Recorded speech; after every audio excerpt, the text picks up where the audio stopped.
కాంచీపురంలోని శ్రీ ఏకాంబరేశ్వర స్వామి ఆలయం దక్షిణ భారతదేశంలో ప్రసిద్ధమైన పంచభూత స్థలాలలో ఒకటి. ఇది పృథ్వీలింగంను సూచిస్తుంది.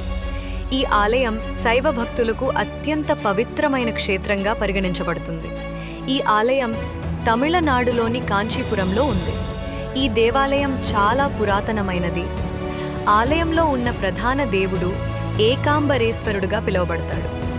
అమ్మవారు కామాక్షిదేవిగా పూజింపబడతారు.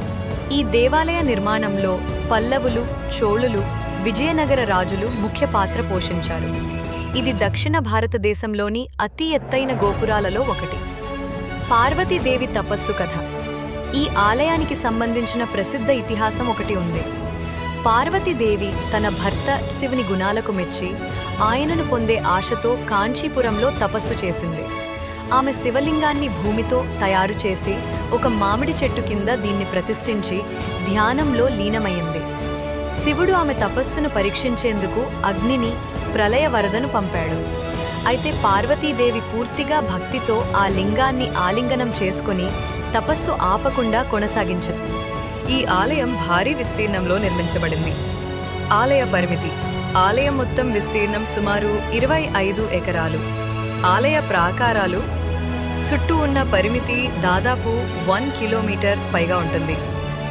ఆలయంలోని రాజగోపురం, ఆలయం లోపల అనేక మండపాలు, దేవాలయాలు, తోటలు, హాళ్లు ఉన్నాయి. ఇది పంచభూత స్థలాల్లో భూమి తత్వానికి ప్రతీక. అందువల్ల దీనికి గణనీయమైన విస్తీర్ణం ఉంది. ఈ ఆలయం పురాతన శిల్పకళను, దక్షిణాది నిర్మాణ శైలిని ప్రతిబింబించే గొప్ప ప్రదర్శన. ఆలయ పరిసరాల్లోని గోపురాలు, స్తంభమండపాలు, తీరకుండలు, పుష్కరిణి మొదలైనవి భక్తులను విశేషంగా ఆకట్టుకుంటాయి.